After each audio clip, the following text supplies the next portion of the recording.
Chenji Maharaj. Yeah, that's called Chenji and Srila Prabhupada. Both. Thank you.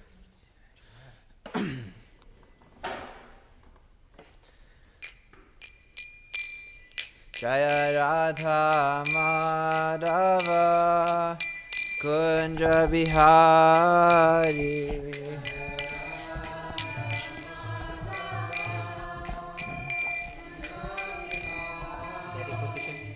Lower. Radha Madhava Kunja Bihari. People online country. It's like point at me. Jaya Radha Madhava Kunja Bihari. Paramita, can you do the laptop?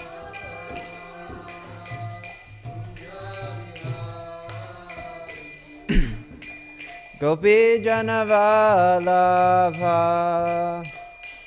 Girivaradari.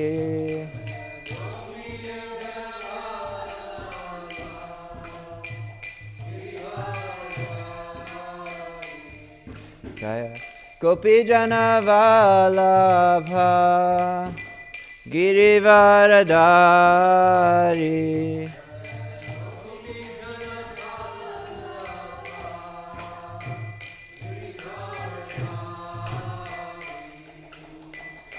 Yashodanandana Vraja Janaranjana.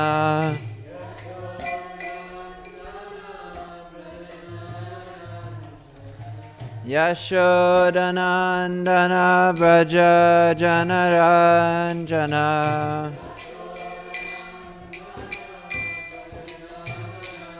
Yamuna Tira Vanachari.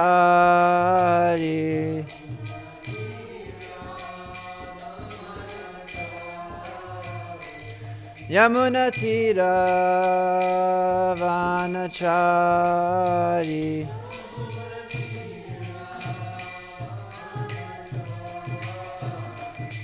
Jaya Radha Madhava Kunja Bihari.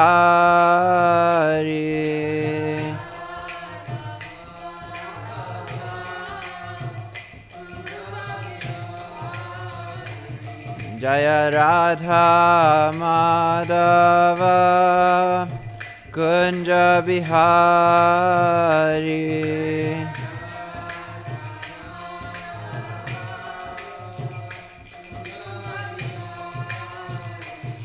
Hare Krishna, Hare Krishna, Krishna Krishna, Hare Hare, Hare Rama, Hare Rama, Rama Rama, Hare Hare, Hare Krishna, Hare Krishna, Krishna Krishna, Hare Hare, Hare Rama, Hare Rama, Rama Rama, Hare Hare.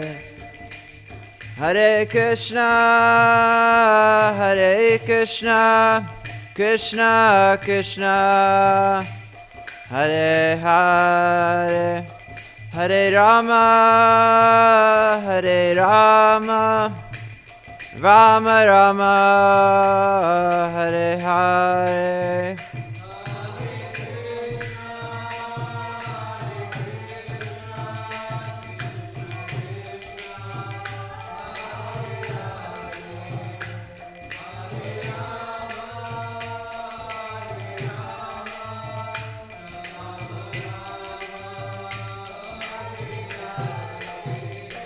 Hare Krishna, Hare Krishna, Krishna Krishna, Hare Hare, Hare Rama, Hare Rama, Rama Rama, Hare Hare.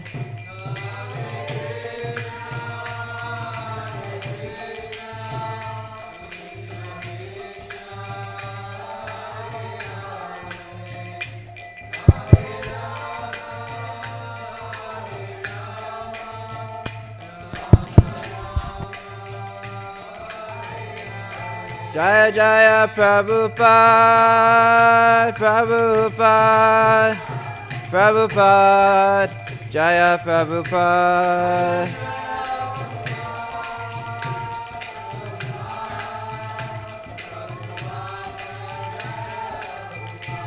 Jaya Jaya Prabhupada, Prabhupada, Prabhupada, Jaya Prabhupada.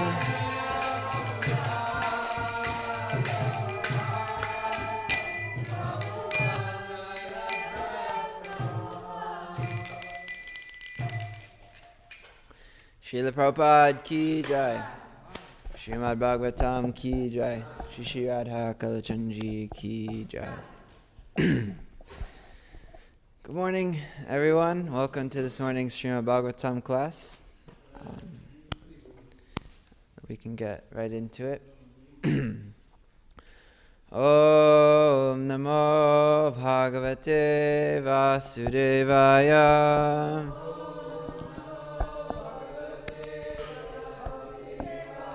Om Namo Bhagavate Vasudevaya.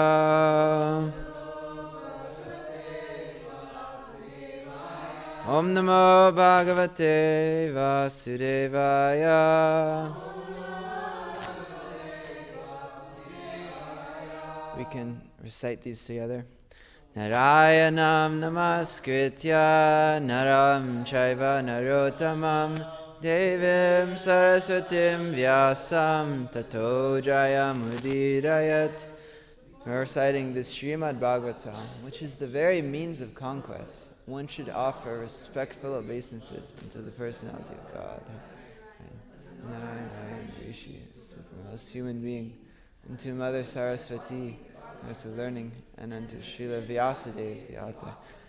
Nashta prayeshva badreshu nityam bhagavata sevaya bhagavat yutama shloke bhaktir bhavati naishtiki. Our attendance in classes on the Bhagavatam, and by rendering of service to the pure devotee, all that is troublesome to the heart is almost completely destroyed. Loving service unto the personality of Godhead, who is praised with transcendental songs, established as an irrevocable fact. Om Jnana Timirandasya Jnananjana Shalakaya Chakshur Militam Yena Tasmai Shri Gurave Namaha. I was born in the darkest of ignorance, and my spiritual master opened my eyes with the torchlight of knowledge. And I respectful obeisances unto him. Alright, so today we're going to be reading from Srimad Bhagavatam, Canto 3, entitled The Status Quo, Chapter 32, Entanglement and Fruitive Activities, and we'll start with text 11, I believe. No, text 8, sorry. Yes, text 8. Just a little forewarning. I found out I was giving class last night because, sorry to disappoint, there's another speaker who would have given a much better class. But, we'll try to go through it together and have a nice discussion. But I don't have much prepared, but we'll see. We'll see what comes up. All right, so the context is that Kapila Dev is speaking to his mother, Devahuti, and who remembers what we were talking about in the previous class?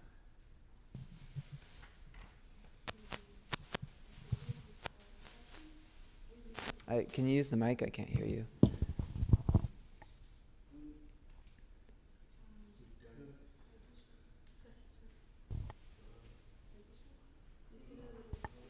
Hare Krishna. Yeah. Executing devotional activities without detachment and without a sense of proprietorship. Mm-hmm. Yeah, so this chapter is called Entanglement and Fruitive Activities. So we've been talking about fruitive activities this chapter. The demigods, going to higher planets, things like that, and how we as bhakti yogis, we have to become free of this fruitive mentality. And in these verses, we're going to hear about what happens to those who are fruitive in their religious duties, and then also going to hear about what Kapila recommends his mother should do instead of being engaged in these fruitive activities. So can someone please read text 8? Text 8. Worshippers of the Hiranyagarbha expansion of the personality of Godhead remain within this material world until the end of 2 paradas, when Lord Brahma also dies. So, maybe we can go back up for a second. Who is Hiranyagarbha? Does anyone know who Hiranyagarbha is? So, yes, it's Mahavishnu. He's lying on the causal ocean. And so, the significant thing here is that when Lord Brahma dies, that's when they get liberated, because that's who they're going to. When Lord Brahma dies, all the universes go back into the body of Mahavishnu. So we're going to hear a little bit more about them in the next text.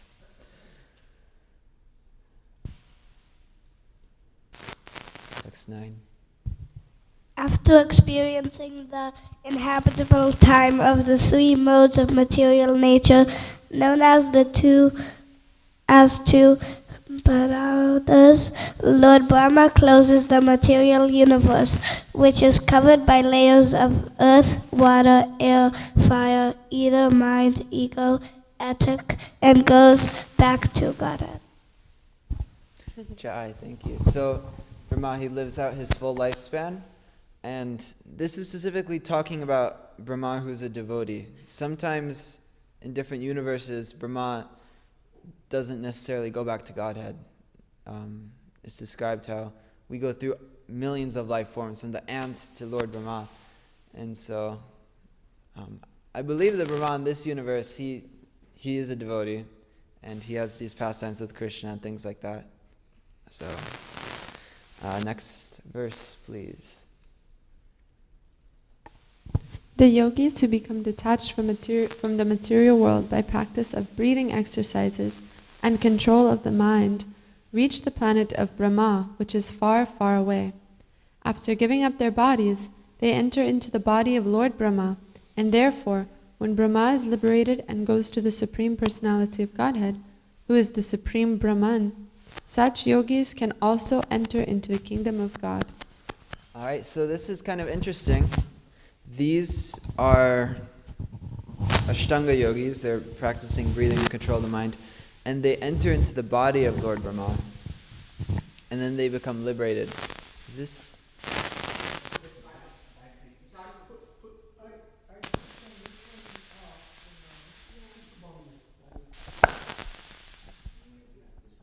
Hare Krishna. Okay. I think it's fine now. Often in the scriptures we hear the word liberated, and it's kind of an ambiguous term. We don't really understand what kind of liberation is being referred to. Sometimes liberated means you're just beyond the 3 modes of material nature, but you're still living on earth, like Shukadev Goswami. Sometimes liberated means you go into Brahman. Sometimes liberated means you go back to Godhead, you go back to Vaikuntha, Krishna Loka. So this liberation, actually, they're entering into the body of Mahavishnu with Brahma, as Prabhupada explains in the purport of the next note of the text 15. So we can read the next text. Okay. Are we reading 10? 11. Oh, wait. 11. Yeah. Therefore, my dear mother, by devotional service, take direct shelter of the Supreme Personality of Godhead, who is seated in everyone's heart. All right, we'll come back to that text later. And then you could read 12 through 15. My dear mother, someone may worship the Supreme Personality of Godhead with special self-interest, but even demigods such as Lord Brahma, great sages such as Sanat Kumar, and great munis such as Marichi, have to come back to the material world again at the time of creation. When the interaction of the three modes of material nature begins, Brahma, who is the creator of the cosmic manifestation and who is full of Vedic knowledge, and the great sages who are the authors of the spiritual path and the yoga system, come back under the influence of the time factor. They are liberated by their non-fruitive activities and attain the first incarnation of the Purusa. But at that time of creation, they come back in exactly the same forms and positions they previously had. So this is I found it very confusing. Prabhupada has an amazing purport on this. Because it's saying that they are liberated because of their non-fruitive activities, and they attain an incarnation of Krishna. They attain Mahavishnu. But then it's also saying that when creation happens again, they're sent back into the material world in the same positions as they were. So what's going on here? Maybe we could read the purport. Actually, yeah, the purport for 12 through 15. We can understand more of what's happening. Prabhu?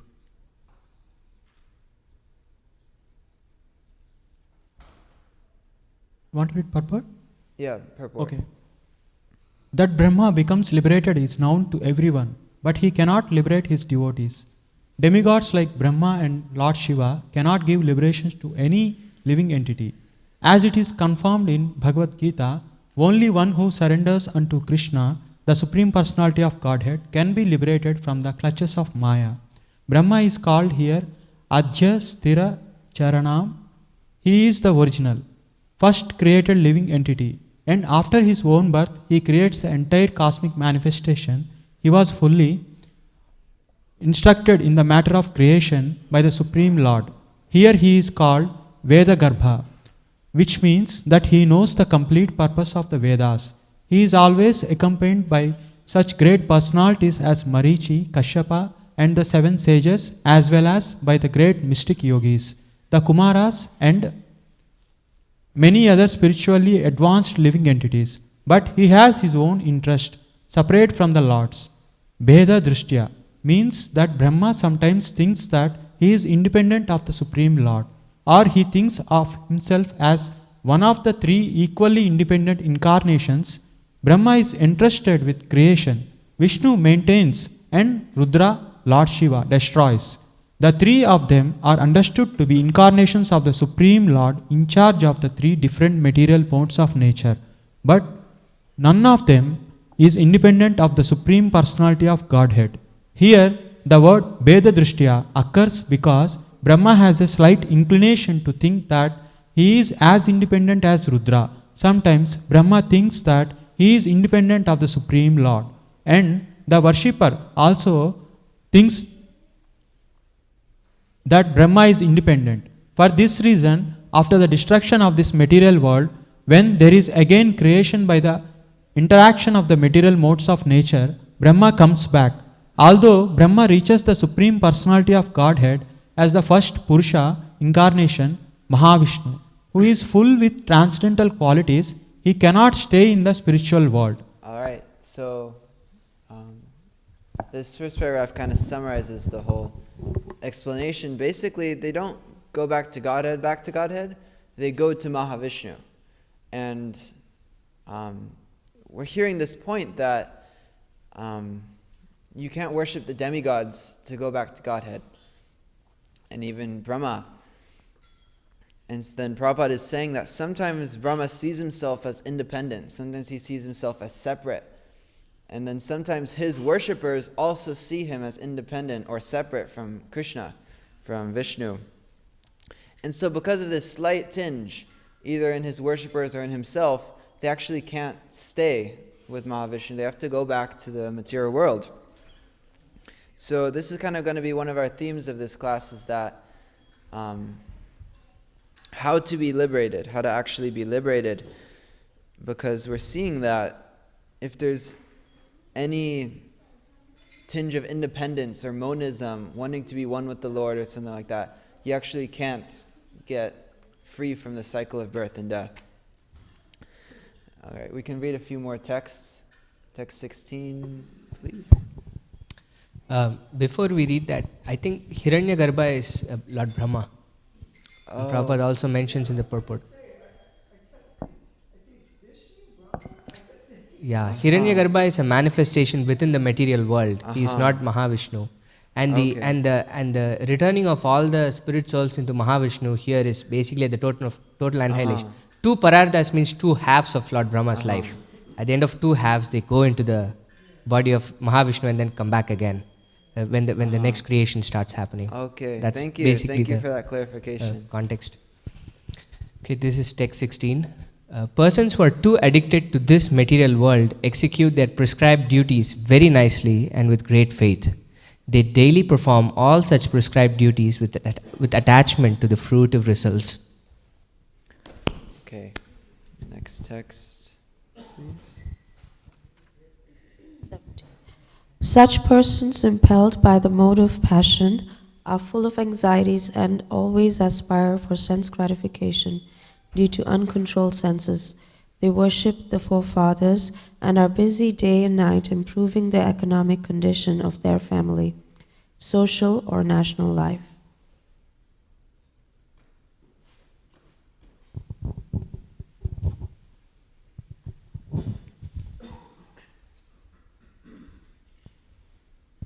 Such persons are called Traya Vargika because they are interested in three elevating processes. They are averse to the Supreme Personality of Godhead, who can give relief to the conditional soul. They are not interested in Supreme Personality pastimes, which are worth hearing because of his transcendental prowess.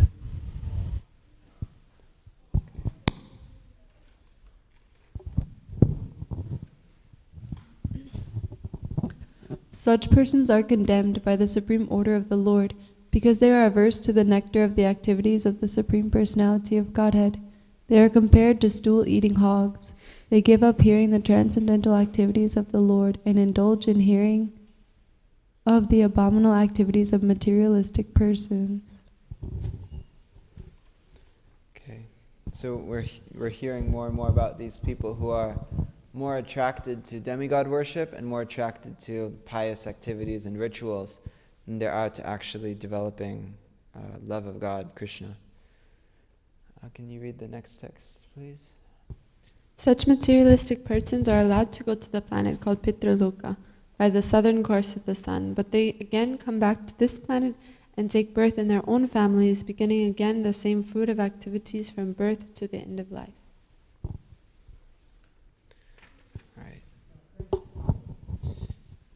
Very purifying. Text 21, when the results of their pious activities are exhausted, they fall down by higher arrangement and again come back to this planet, just as any person raised to a high position sometimes all of a sudden falls. Wow, that's a very significant verse. We can cover it a little more in a minute. Please read the text 22. My dear mother, I therefore advise that you take shelter of the Supreme Personality of Godhead, for his lotus feet are worth worshipping. Accept this with all devotion and love. For this you can be situated in transcendental devotional service. All right, so Kapila Devi talks about all these, and then he finally comes back to the same point. Just worship Krishna, worship the Supreme Personality of Godhead, because he's the only one who can give you liberation. Can we go back to text 11, please?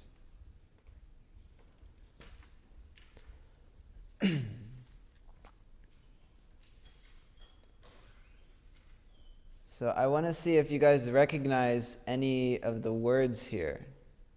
I'm sure Srinath Krishna recognizes a lot of the words here. Vraja? Huh? Sarva, all? Okay, all. Let me see. Yeah, heard, hearing. And Sharanam, shelter, okay. Yes. Do you know what Hrit is? Like Hridaya. So, Yes. And then, yes, Sarvabhutanam. So all the living entities.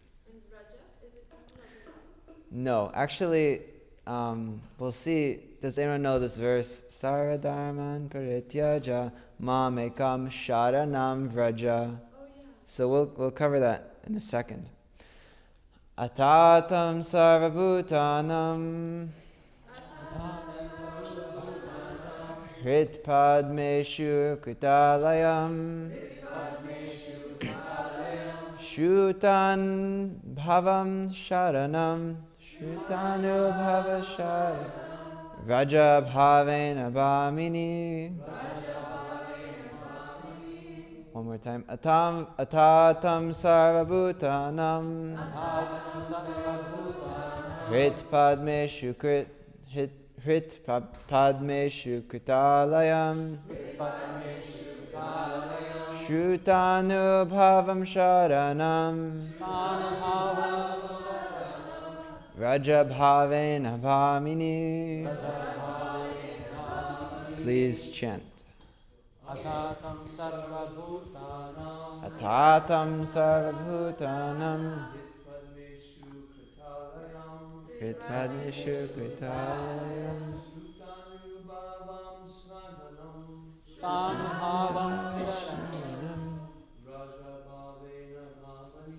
Raja bhavena bhamini. Atatam sarvabhutanam hritpadmeshu kritalayam sharanam Raja bhavena bhamini. One more, please. Adhatam sarvabhutanam Shrutpadmeshu kritalayam Shrutanubhavam sharanam Vraja bhavena bhamini. Alright, word for word. We can read it all together. Ata, therefore, Tam, the Supreme Personality of Godhead, Sarva Bhutanam, of all living entities, Hrit Padmeshu, in the lotus hearts, Krita Alayam, Shuta Anubhavam, heard, Sharanam, unto the shelter, Vraja, go, Bhavena, by devotional service, Bhamini, your mother. Translation and purport by His Divine Grace A.C. Bhaktivedanta Swami Srila Prabhupada Ki Jai. Therefore, my dear mother, by devotional service take direct shelter of the Supreme Personality of Godhead, who is seated in everyone's heart. Someone please read the purport. One can attain direct contact with the Supreme Personality of Godhead in full Krishna consciousness and revive one's eternal relationship with Him as lover, as Supreme Soul, as Son, as friend, or as Master. One can re-establish the transcendental loving relationship with the Supreme Lord in so many ways, and that feeling is true oneness. The oneness of the Mayavadi philosophers and the oneness of Vaishnava philosophers are different. The Mayavadi and Vaishnava philosophers both want to merge into the Supreme, but the Vaishnavas do not lose their identities. They want to keep the identity of lover, parent, friend, or servant. In the transcendental world, the servant and master are one. That is the absolute platform. Although the relationship is servant and master, both the servant and the served stand on the same platform. That is oneness. Lord Kapila advised his mother that she did not need any indirect process. She was already situated in the direct process because the Supreme Lord had taken birth as her son. Actually, she did not need any further instruction because she was already in the perfectional stage. Kapila Dev advised her to continue in the same way. He therefore addressed his mother as Bhamini to indicate that she was already thinking of the Lord as her son. Devahuti is advised by Lord Kapila to take directly to devotional service, Krishna consciousness, because without that consciousness one cannot become liberated from the clutches of Maya.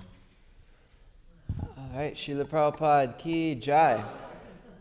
So, I had a thought that the topic is liberation in this. How can we be liberated? And who knows the verse that Krishna says about the material energy? He says something. Daivihesha gunamayi mamaya dvatya.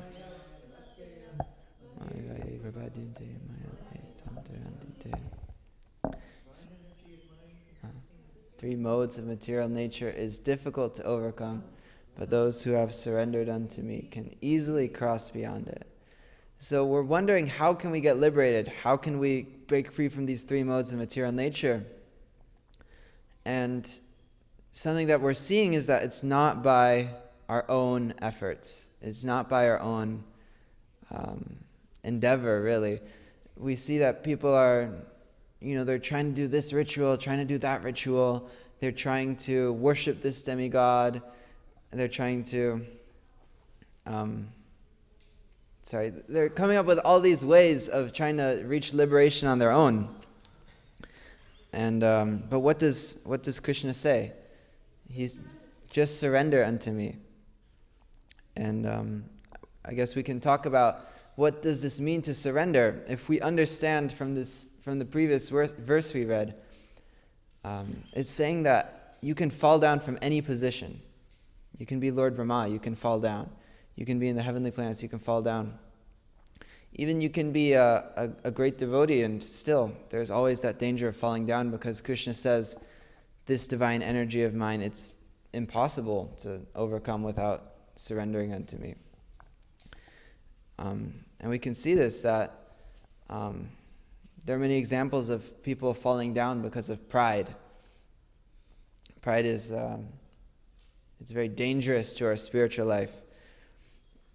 There's this story that Brahmatirtha Prabhu in Gainesville, he likes to tell. There's this one Brahmana, and he's so paka, he's so proper, he's so clean. He bathes all the time, and he chants his Gayatri exactly at the right time every single day.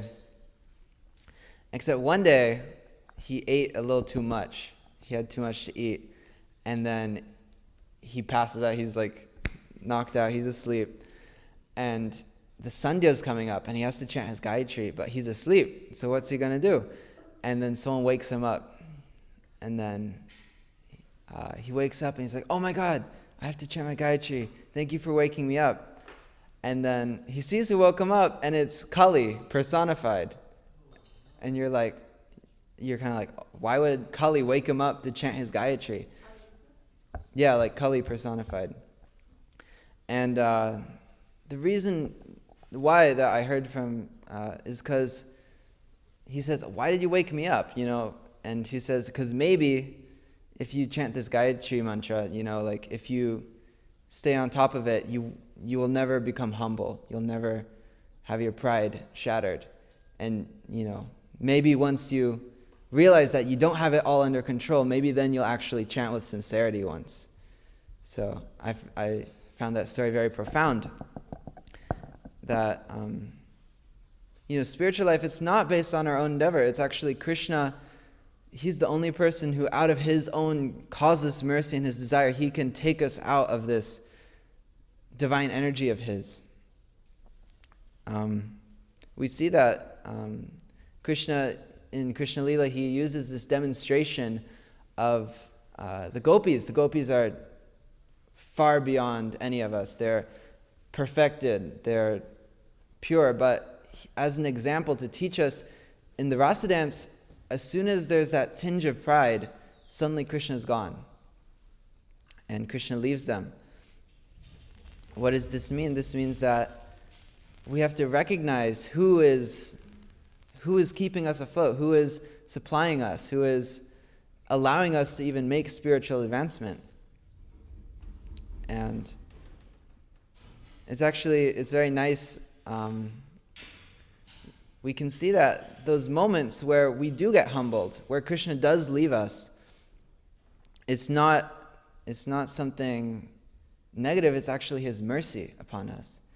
When we think we have our sadhana under lock and key, when we think we can wake up at the perfect time every single day, and I don't even need the association of devotees. I'm a self-sustained devotee. Then we're gonna have difficulties. We're gonna fall down, and then in that place, after we've fallen down, we hit rock bottom. That's when we can actually chant with sincerity. We can actually chant with this understanding that Krishna is the only person protecting me.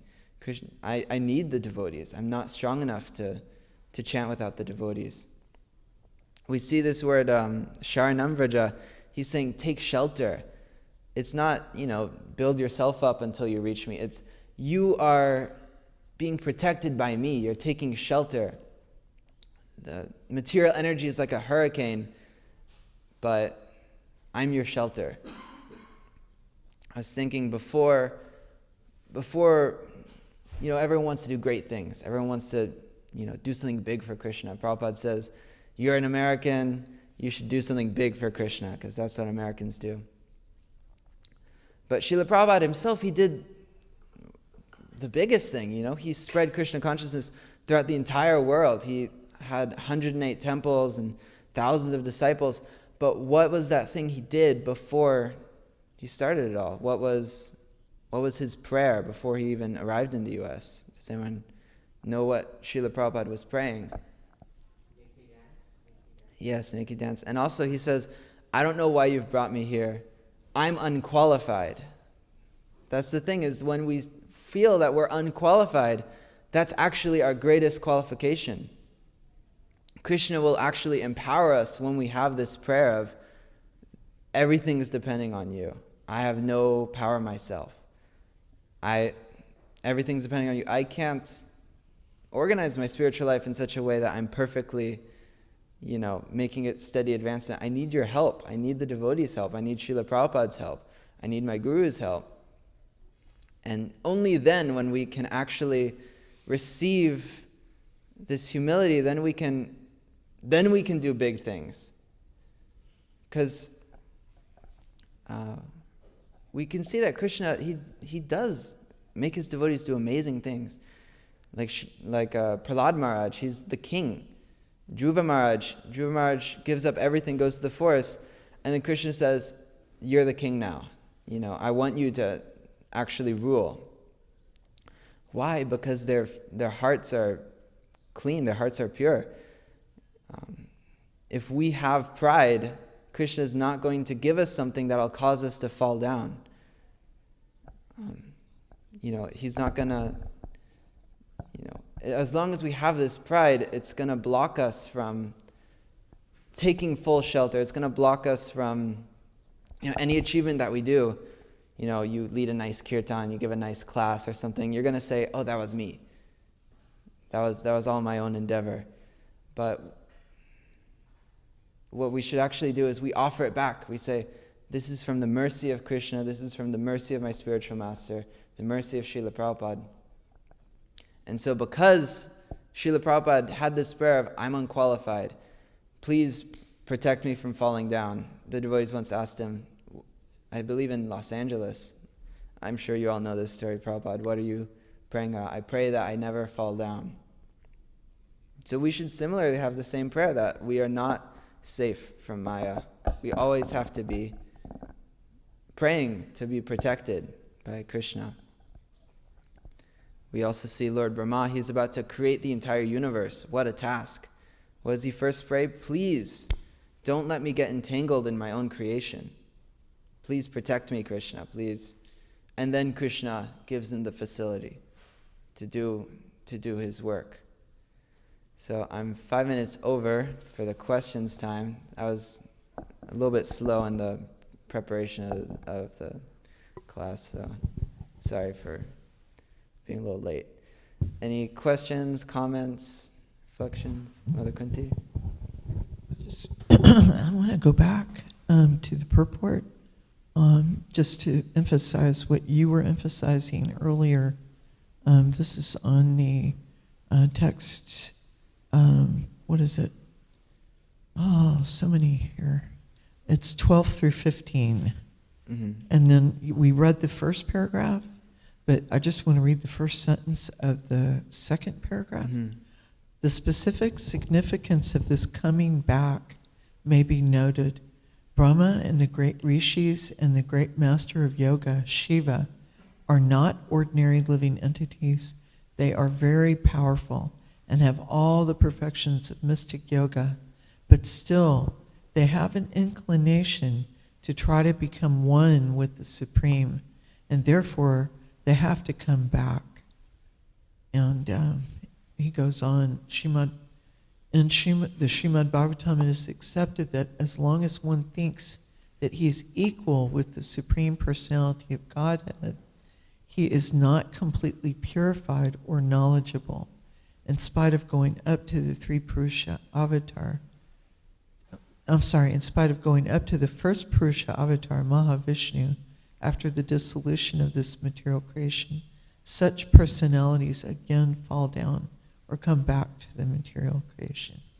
Anyway, I just wanted to emphasize Yeah, Prabhupada's saying that if you have the slight inclination of, I'm equal to God, I'm independent of God, I'm one with God, you're going to not be able to be liberated. You're going to come back down again. You're going to be stuck in samsara until Krishna gives you enough lessons that you realize that that's not the reality. So, any other thoughts, comments? On that specifically, or just on the topic? Just on the topic. I was really appreciating your point about pride and stopping us and really becoming absorbed in Krishna consciousness, and that humility is the key. And this has actually been a theme that I've been seeing in my life right now. And I was directing towards that this desire for results or even expectation of results is often this pride that's getting in our way, because we're so attached to the results that we are overlooking the process, our intentiveness and our intention while doing it. So I'm wondering, how do we overcome this? I mean, it's so innate in us to be going for a goal and for a result. So how do we overcome this? How do we become humble enough to realize that Krishna is completely in control of the results? Mm-hmm. That's a great question. Kaylee, do you have a thought? You can share your thought. Hare Krishna. Yeah, I like this question.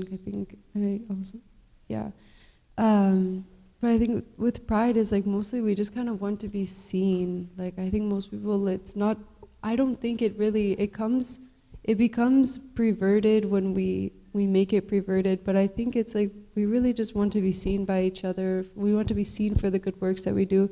So then I feel that being in a positive, encouraging association really helps with the pride, because when we feel seen, we don't feel like we have to make it gross, like we have to try harder, we have to do something to be seen and then feel proud about it. But if we're doing something that we could become prideful for, and someone is like, oh my gosh, thank you so much, this is a really nice service, it humbles us. I feel it's oh my gosh, actually, this person, they see what I'm doing, and then it feels less gross. I think it's kind of a natural human need, is to feel seen and to feel heard. That helps us feel connected. Yeah. So that's what. I'd like to share. That's a great point, Kaylee, in that in spiritual life there is appreciation of the devotees. There is this result to our activities.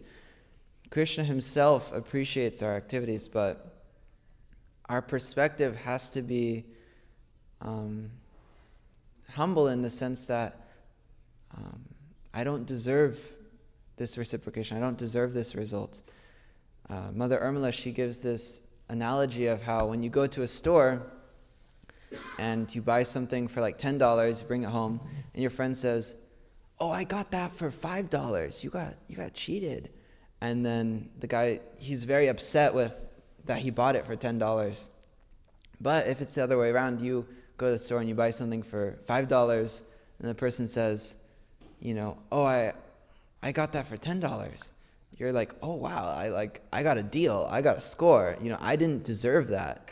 And it actually allows you to relish so much more the things that you don't deserve. It's human nature that when you find yourself undeserving, whatever comes your way is so much more there. But if you sit there and you think, I deserve this result, I deserve Krishna's reciprocation, I'm working so hard and Krishna's not reciprocating, then the result becomes tainted in that way. But if you say, I don't deserve the result, and whatever Krishna gives me, that's out of his own mercy, it's out of his own kindness to me.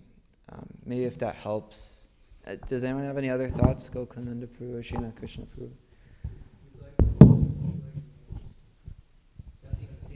Yeah, I'm appreciating this very much.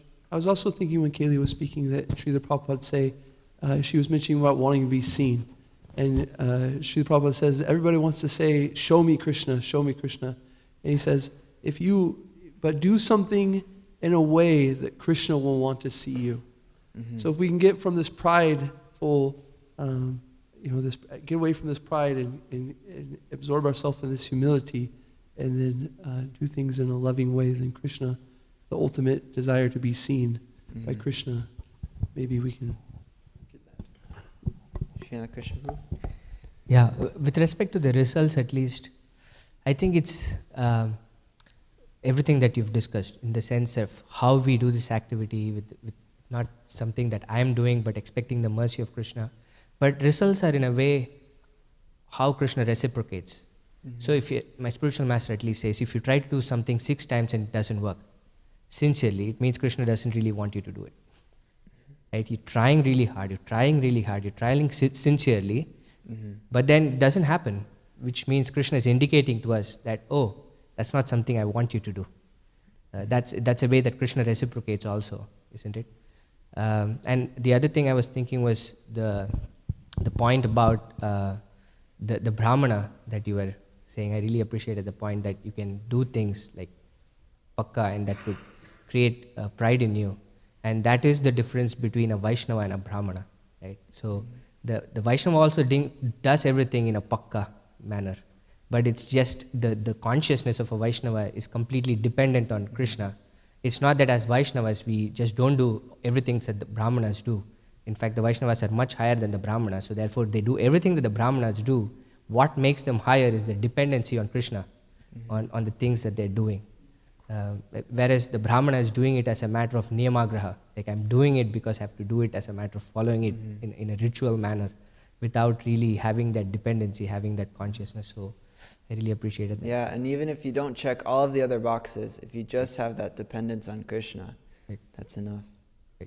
Thank you for... Ultimately, Krishna will give us that intelligence to do things properly. That dadami buddhi yogam. Yeah. He gives us the intelligence. Yeah. I'd like to appreciate Nandaraj's point in that we want to act in a way that Krishna sees us, and then what does Krishna see? He sees, first and foremost, the person who's in the back, the person who's fighting to be up in the front, the person who's pushing others behind him. Krishna actually doesn't put much attention to him. It's described how the gopis, they're always trying to, Radharani herself, she's always trying to push others towards Krishna in that humble mood, but then who's Krishna's favorite is Srimati Radharani. Why? Because she's so humble, she's so pure, and she sees that I'm not qualified to be alone with Krishna. You should be with Krishna. You should be with Krishna. And Krishna sees that. Krishna appreciates that, and that's how you become most dear to Krishna, is by pushing others forward instead of shoving yourself forward. So thank you. Any other last points, Mother Kunti? He sent in a little message. Thanks to Drishtadyumna Prabhu for subbing for me and giving Srimad Bhagavatam class this morning. Very good presentation, especially for one with little time to prepare. Good points made with backup by scriptural references and personal examples. Hare Krishna. Haribo. Thank you. Jai Rupanika Prabhu. Jai. I wish he was here. Drishtadyumna. All right. 8:31. Grantaraj Srimad Bhagavatam Ki Jai. And any compliments or praises, you can leave them in my email inbox. and I will read over them to puff up my pride and fall down. My